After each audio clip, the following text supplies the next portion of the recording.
चिट्टा जो है ये एक ऐसी चीज है कि single dose is sufficient to cause addiction. अगर एक बार आपने चिट्टा जीभ पे रख लिया तो आप एडिक्ट हो गए। आप एक चखने के उससे भी चिट्टा का प्रयोग ना करें क्योंकि एक डोज ही काफी है।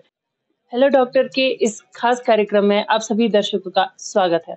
आज हम जिस विषय पर बातचीत करेंगे वो है नशा।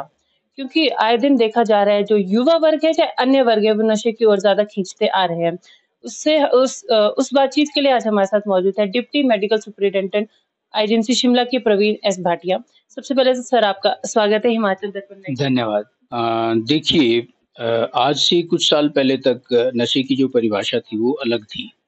नशे की चीज़ें थी, अ, वो सेट चीज़ें होती थी। जैसे हम बोलते थे कि शराब है, चरस है, भांग है, गांजा है।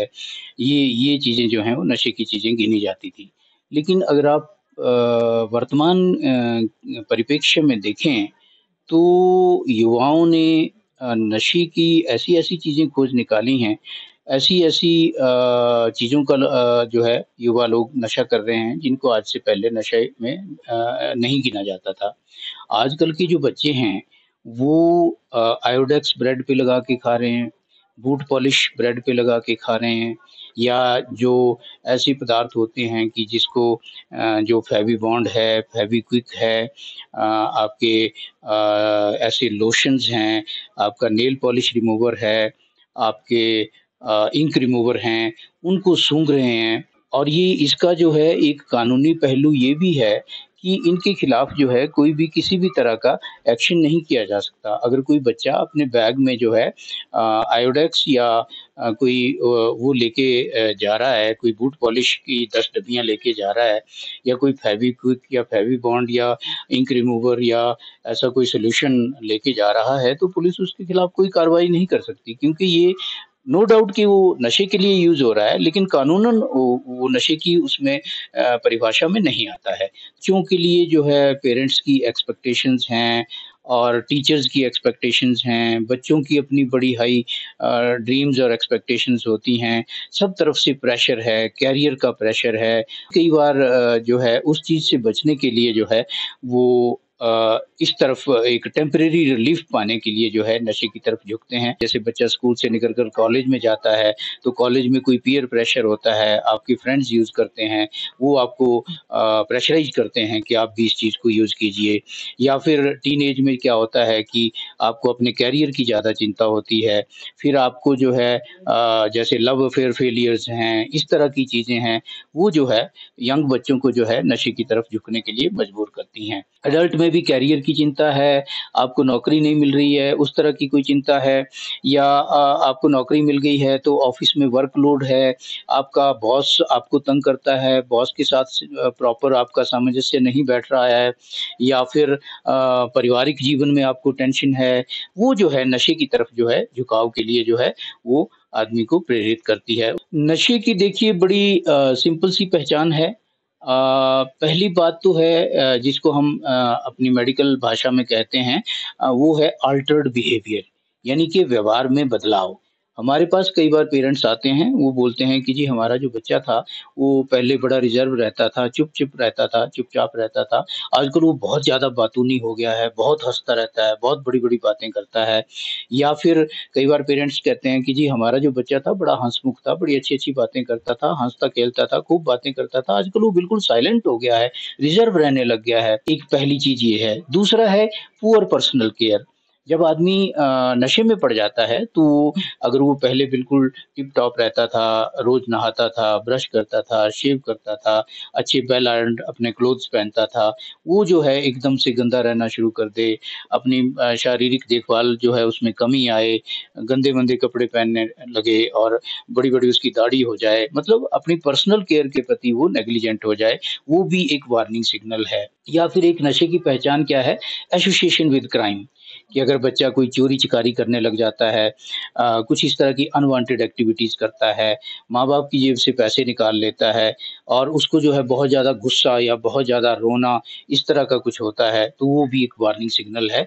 नशा और क्राइम जो है उसमें डायरेक्ट रिलेशन है, क्योंकि जब नशे से आदमी एडिक्ट हो जाएगा, अगर उसको वो नशा रेगुलर इंटरवल के बाद ना मिले, तो एक मेडिकल परिभाषा में हम बोलते हैं कि उसको विथड्रॉल सिम्पटम्स होते हैं।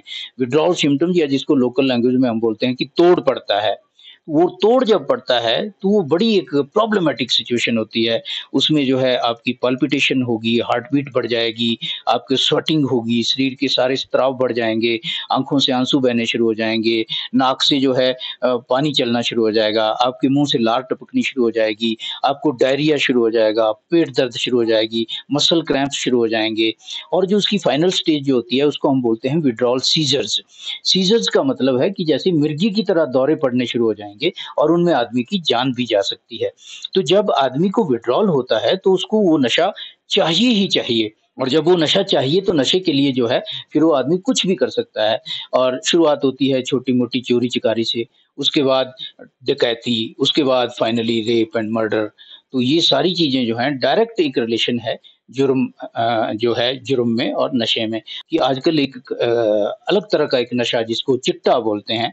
बेसिकली वो एक व्हाइट कलर्ड सब्सटेंस है, हेरोइन इसका नाम है और क्योंकि सफ़ेद रंग का होता है तो लोकल लैंग्वेज में इसको चिट्टा बोल देते हैं। अब चिट्टा जो है, चिट्टे की एक अलग सी ख़ासियत है।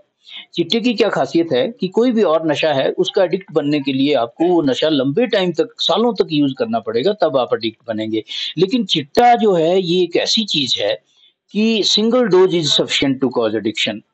चिट्टे का एडिक्ट बनने के लिए आपको बहुत लंबे टाइम तक चिट्टा यूज़ करने की ज़रूरत नहीं है। अगर एक बार आपने चिट्टा जीभ पे रख लिया, तो आप एडिक्ट हो गए।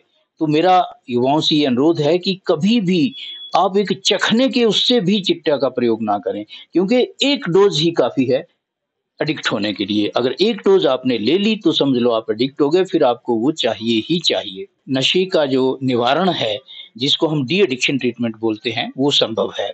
लेकिन डी एडिक्शन ट्रीटमेंट जो है, वो सिर्फ़ और सिर्फ़ अस्पताल में ही संभव है। आपने अखबारों में ऐसी एड्स पढ़ी होंगी कि आएँ और हमारी से दवाई ले जाएँ और बिना रोगी को बताए उसके खाने और पानी में मिलाएँ और उससे नशा छुड़वाएँ। उससे आदमी की मौत तक हो सकती है। हाइली स्पेशलाइज़्ड जो डॉक्टर्स हैं, जहाँ पे गवर्नमेंट के अप्रूव्ड डी एडिक्शन सेंटर्स हैं, वहाँ पे आप जो है एडिक्ट को ले जाएँ। वहाँ सबसे पहले उसकी एडमिशन होगी और डी एडिक्शन के बाद फिर हम जो है उसको हॉस्पिटल से डिस्चार्ज करने से पहले जो है पेशेंट की काउंसलिंग और रिहैबिलिटेशन करते हैं, जिसमें हम पेशेंट और उसके जो अटेंडेंट्स हैं, जिनके साथ उसने बाद में जाकर रहना है, उनको उनके साथ बातचीत के ज़रिए उनको ये सिखाते हैं कि ये पिछले मोहाल में दोबारा ना जाए। कई केसेज़ में जो है हम देखते हैं कि रिलैप्स भी हो जाता है। रिलैप्स का मतलब है कि डी एडिक्शन ट्रीटमेंट के बाद आदमी कुछ देर तक ठीक रहता है, लेकिन वो दोबारा से नशे की गिरफ्त में आ जाता है। तो अगर ऐसा हो, तो भी मैं ये संदेश समाज को देना चाहूँगा कि रिलैप्स कंट्रोल हम कोशिश करते हैं शुरू में और अगर रिलैप्स हो जाए तो डी एडिक्शन ट्रीटमेंट दोबारा किया जा सकता है। ये थे हमारे साथ deputy medical superintendent Praveen S Bhatia. इन्होंने हमें नशे के जो दुष्प्रभाव है उनके बारे में बताया। ऐसी ही तमाम जानकारी के लिए देखते रहिए हिमाचल दर्पण लाइव टीवी के लिए मैं मुस्कान चौहान, राजधानी शिमला से।